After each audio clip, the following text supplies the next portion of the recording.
Hello everyone, you all are welcome back to the White Slate Padhai, and today we are going to do the Padhai of polynomials of class 9th, and we are doing this Padhai from several 10 to 11 parts. तो आज most probably आपका last part होगा.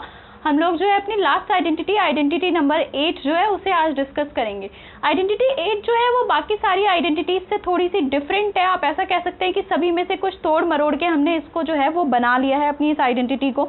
तो आप देखें अगर यहाँ पे ध्यान से, तो ये कहती है कि x cube plus y cube plus z cube, और साथ में अगर -3xyz भी दे रखा है आपको किसी केस में, तो वो आपका इक्वल होता है x plus y plus z, और साथ में मल्टीप्लिकेशन में सारे स्क्वायर और साथ में उन सारे नंबर्स का मल्टीप्लिकेशन.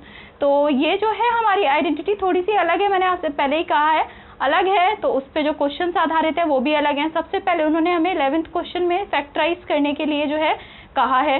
तो फैक्टराइज करने के लिए अगर चीज़ उन्होंने कह दी है तो घबराने की ज़रूरत देखिए आप यहाँ पर है नहीं. ये फर्स्ट वाली जो चीज़ लिखी हुई है ना, वही यहाँ पे भी इन्होंने लिखा हुआ है. तो अगर इस टाइप का कुछ फैक्टराइज के लिए आ जाता है जिसमें आपके पास क्यूब में भी नंबर है और XYZ भी साथ में उन्होंने दे रखे हैं, तो आप वहाँ समझ जाएंगे कि मैंने यहाँ पे अपनी आइडेंटिटी 8 जो है वो लगानी है.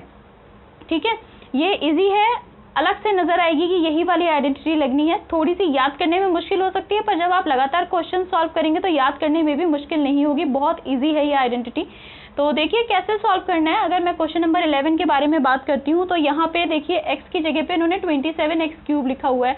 27 अब तक हम कई बार डिस्कस कर चुके हैं, 3 का क्यूब है, तो मतलब कि ये 3x³ में कन्वर्ट हो गया. y³ और z³ एज इट इज लिखे हुए हैं. इसके बाद इन्होंने यहाँ पे -9xyz लिखा है, जबकि हमारे क्वेश्चन हमारी आइडेंटिटी के अकॉर्डिंग -3xyz होना चाहिए था. तो इस केस में लेकिन क्या हुआ, आप यहाँ देखिए कि x की वैल्यू 3x में कन्वर्ट हो गई.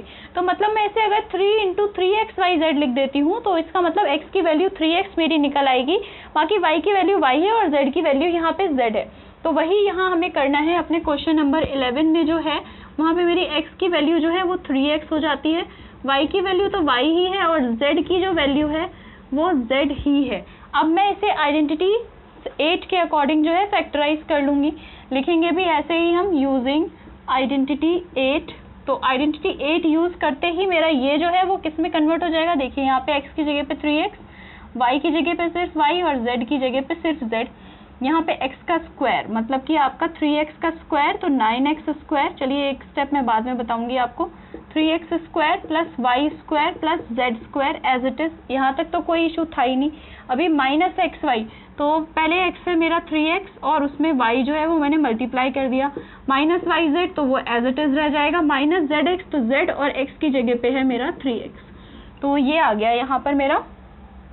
नेक्स्ट स्टेप में इसके साथ हम कुछ नहीं कर सकते. मैंने आपसे पहले भी कल वाली वीडियो में कहा था कि फैक्टराइज में कभी भी चीज़ों को अंदर मल्टीप्लाई कराने की, तोड़ने मरोड़ने की कोशिश मत कीजिएगा, क्योंकि अगर आप करेंगे तो आप क्वेश्चन पर दोबारा पहुंच जाएंगे. फैक्टराइज का मतलब ही है चीज़ों को तोड़ के उसके फैक्टर्स निकालना.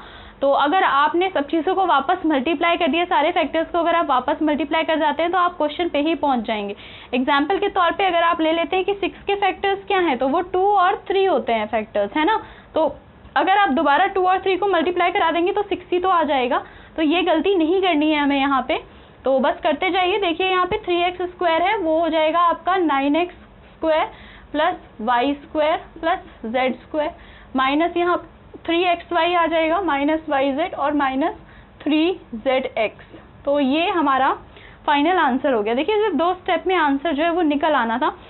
बस हमें लग रहा था देख के कि आखिर कैसे आंसर जो है वो निकलेगा. हार्ड हमें देखने में लग रहा था.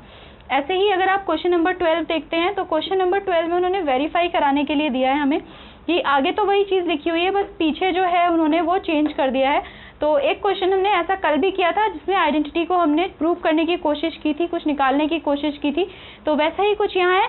जो मेरा लेफ्ट हैंड साइड लिखा हुआ है उसमें कुछ सॉल्व होने लायक लग नहीं रहा है. x³ y³ z³ के साथ कुछ लग नहीं रहा है कि कुछ सॉल्व हो सकता है. पर अगर आप अपना RHS देखते हैं तो देखिए ये सब जो है होल स्क्वायर के फॉर्मूले लिखे हुए हैं, इन्हें हम एक्सपेंड कर सकते हैं, क्योंकि हमें पता है कि a - b होल स्क्वायर जो है वो a² + b² - 2ab के इक्वल होता है. तो अगर मैं वो फॉर्मूलेज यहाँ पे लगाऊं तो मैं इसे ओपन कर सकती हूँ, और ओपन करके हो सकता है कि मैं यहाँ तक पहुँच जाऊँ, ये चीज़ मुझसे चाहते हैं. तो कोशिश कर लेते हैं एक बार, क्या पता हमारी कोशिश जो है वो कामयाब हो जाए. तो हम RHS की तरफ जो है वो सीधा बढ़ रहे हैं. यहाँ पे RHS मेरा कह रहा है 12x plus y plus Z. तो इसके साथ तो कुछ करना ही नहीं है, इसके साथ कुछ कर भी सकते भी नहीं है, इसको ऐसा ही छोड़ देते हैं हम, टेंशन नहीं लेते हैं इसकी।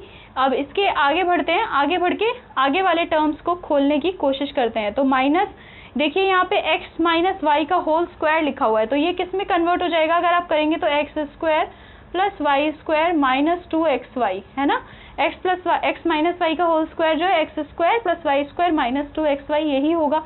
सिमिलरली y माइनस जेड का जब आप होल स्क्वायर करेंगे तो वो हो जाएगा आपका y square plus z square minus 2yz, यही होगा ना, माइनस 2yz। सिमिलरली जब मैं यहाँ पर अपना z माइनस एक्स, ये z लिखा हुआ है, z माइनस एक्स का होल स्क्वायर करती हूँ तो वो आ जाएगा मेरा z square plus x square minus 2xz या फिर zx, जो भी आप लिखना चाहें वो, ठीक है। तो ये मेरा खुल के आ गया, जो मुझे चाहिए था वो चीज़ यहाँ पे मैंने निकाल ली।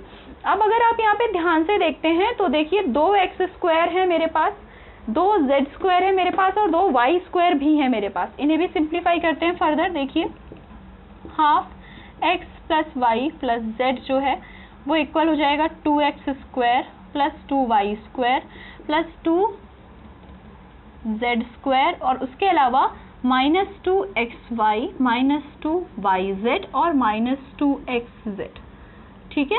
तो ये इतना मेरा यहाँ पे आ गया। अब आप देखिए इन सब में जो है 2 कॉमन है, जो ये वाला टर्म्स है इन सब में 2 जो है वो कॉमन आ रहा है मेरा, तो 2 हम यहाँ पे कॉमन ले लेते हैं। देखिए x plus y plus z और मैंने यहाँ पे 2 जो है वो कॉमन ले लिया, तो बचेगा x square plus y square plus z square minus x y minus y z और माइनस एक्स जेड।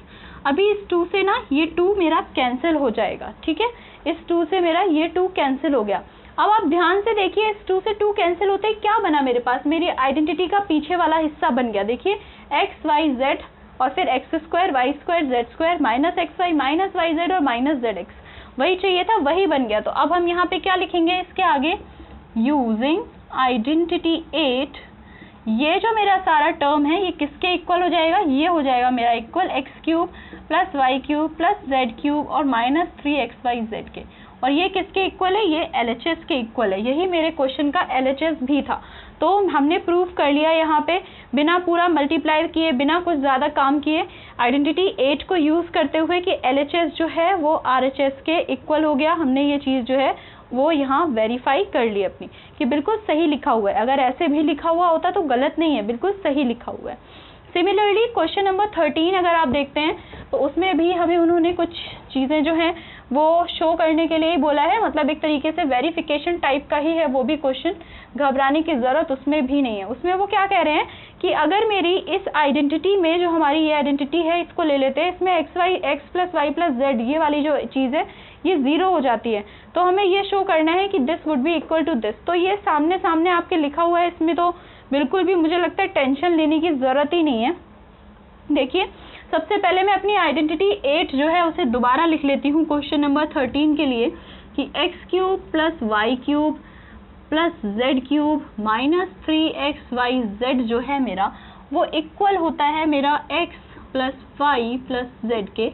उसके अलावा x square plus y square plus z square minus x y minus y z and minus z x, ठीक है, ये मुझे पता है। अभी क्वेश्चन में क्या गिवन है, क्वेश्चन में गिवन है कि x plus y plus z जो है वो 0 के इक्वल है। तो अभी क्या हो जाएगा यहाँ पे कि x plus y plus z is equal to 0, ये मुझे गिवन है। तो गिवन चीज़ को मैं पुट कर दूंगी, इसे इक्वेशन 1 मान लीजिए। तो बस इसी वैल्यू को पुटिंग दिस इन इक्वेशन 1, ठीक है, इसे मैंने इक्वेशन 1 में पुट करा दिया अपना जो मैंने ऊपर लिख रखी थी। तो ये हो जाएगा x cube plus y cube plus z cube minus 3xyz is equals to 0 into x square plus y square plus z square minus x y minus y z minus z x, ठीक है। तो 0 के साथ कुछ भी multiply होके आपको अच्छे से पता है कि 0 ही बन जाता है। इसका मीनिंग हुआ कि x cube plus y cube plus z cube minus 3xyz जो है वो 0 के इक्वल हो गया। और अगर वो 0 के इक्वल हो गया और इस तरफ माइनस 3xyz लिखा है तो वो ऑब्वियसली हमारा इस तरफ आके प्लस का जो है वो बन जाता है। तो बस इसी चीज़ को हम यहाँ पर यूज़ करेंगे अपना और लिख लेंगे। वैसे मैं आपको पहले भी ये चीज़ बोल चुकी हूँ कि ये इस तरफ इज इक्वल्स टू के जाके ये जो सारी चीज़ें होती हैं ये तो सिर्फ एक मेथड है समझने का। असलियत में यहाँ पे क्या हो रहा है कि मैं ये 3xyz से जो है दोनों साइड पे प्लस कर रही हूँ, प्लस 3xyz जो है वो करती हूँ। तो आप ऐसा भी इसे चाहें तो लिख सकते हैं। आपने कई जगह पे शायद आजकल मॉडर्न मैथ्स में देखा भी होगा कि let's consider this as equation 2 और यहाँ पे क्या करते हैं, एडिंग 3xyz बोथ साइड्स, ठीक है, दोनों साइड्स में जो है वो 3xyz प्लस करते हैं। तो इससे बनेगा मेरा z cube minus 3xyz plus 3xyz और इस तरफ भी प्लस 3xyz, क्योंकि जीरो में कोई चीज़ प्लस होके वही चीज़ बन जाती है। यहाँ पे ये मेरा कैंसिल हो जाएगा तो बनेगा x cube plus y cube plus z cube is equals to 3xyz। तो यही मुझे प्रूव करना था, तो हेंस प्रूव्ड आप यहाँ पे लिख सकते हैं कि अगर x plus y plus z की वैल्यू 0 हो जाती है तो इस केस में जो आपका वैल्यू है x cube plus y cube plus z cube की वो 3xyz के इक्वल हो जाती है। तो ये क्वेश्चन क्यों करवाया गया हमें, ये क्वेश्चन हमें इसलिए कराया गया क्योंकि जो 14th क्वेश्चन है या 14th क्वेश्चन जैसे सम आपकी ज़िंदगी में आपको कहीं और देखने को मिलते हैं तो आप उन्हें सॉल्व कर सकें आसानी से। देखिए यहाँ पे इन्होंने 3 नंबर का क्यूब दे रखा है। आपको यहाँ पे सबसे पहले क्या देखना होगा कि अगर मैं इसको और इसको प्लस कर दूं तो क्या 0 बन रहा है। अगर इन तीनों नंबर्स को जो अंदर लिखे हैं वो प्लस करके 0 बनता है, इसका मीनिंग सीधे हो गया कि इन तीनों का क्यूब जो है वो 3xyz के इक्वल हो जाएगा, क्योंकि अभी हमने ये देखिए पूरा डिराइव किया है, ऊपर ही डिराइव किया है। तो इसी चीज़ को यूज़ करते हुए जो है वो क्वेश्चन 14 हमने निकालना है। फर्स्ट पार्ट में देखिए आप -12 है ना, -12 प्लस 7 प्लस 5 अगर मैं कर लेती हूँ, मतलब कि ये क्या हो गया मेरा x plus y plus z मैंने मान लिया। x हो गया यहाँ -12, y हो गया 7 और z हो गया मेरा 5। ये करने से ये किसके इक्वल आएगा, देखिए -12 plus 12 is equals to x plus y plus z, ये आ गया मेरा 0 के इक्वल। तो जब मेरा x plus y plus z जो है वो 0 के इक्वल होता है तो मेरी आइडेंटिटी 8 किस चीज़ में कन्वर्ट हो जाती है, वो कन्वर्ट हो जाती है मेरी, इसका मीनिंग है आइडेंटिटी 8 जो है वो हो जाएगी अब मेरी y cube plus z cube is equals to 3xyz। यहाँ पे लिखेंगे 10 x cube plus y cube plus z cube is equals to 3xyz। ये चीज़ हमने अभी अभी डिराइव की है। तो अब इसी के तौर पे हमारा आंसर भी निकल आएगा। आंसर क्या आ जाएगा यहाँ पे आपका 3 × -12 × 7 × 5। बस यही आपका आंसर जो है वो निकल के यहाँ पे आपके सामने आ गया। तो आप इसे मल्टीप्लाई करा लीजिए और आपका आंसर जो है वो आ जाएगा। आप चाहें तो चलो मैं ही मल्टीप्लाई करा देती हूँ। 7 5 आपका 35 हो जाएगा और 35 × 3 या फिर देखिए 5 3 15 होता है और 15 7 105 होता है। तो -12 × 105 कर लेते हैं। 12 5 60 का 0 कैरी 6 एंड 12 0 0 तो 6 एज इट इज। ये आ गया आपका -12 1260। अगर आप इनको चाहें तो पूरा का पूरा वेरीफाई कराने के लिए इन सब के क्यूब लिख के प्लस करा लीजिएगा, आप देखेंगे आंसर जो है वो यही आ रहा होगा। सिमिलरली नेक्स्ट केस में भी 18 प्लस -15 -13 जो है वो 0 के इक्वल हो जाएगा। तो सेम इसी तरीके से आपको ये क्वेश्चन भी करना है। इस क्वेश्चन में भी आपको कोई इश्यूज आएंगे नहीं, आप ऐसे ही 3 × 28 × -15 × -13 करिएगा, आंसर जो है आ जाएगा। मल्टीप्लाई ही कराना है, तो आई होप कि आप लोग करवा लेंगे। तो इसी के साथ जो है वो हमारी एक्सरसाइज जो है वो ख़त्म होती है। 15th और 16th क्वेश्चन और हैं इसमें, तो उन क्वेश्चंस के लिए मैं एक शॉर्ट वीडियो जो है वो आपके लिए बना दूंगी 15th और 16th क्वेश्चन के लिए, क्योंकि वो जो है वो हमारे पूरे के पूरे इस चैप्टर का एक सार है। सारी की सारी आइडेंटिटीज, सारी चीज़ों को यूज़ करके जो है हमने उनका आंसर जो है निकालने की कोशिश करनी है। तो उनको मैं आपको एक शॉर्ट वीडियो के फॉर्म में जो है वो बता दूंगी। तो हमारा चैप्टर जो है वो आज फिनिश होता है। अब जब हम नेक्स्ट टाइम मिलेंगे तो हम अपना एक नए चैप्टर के साथ मिलेंगे। तो तब तक के लिए फिर बाय बाय।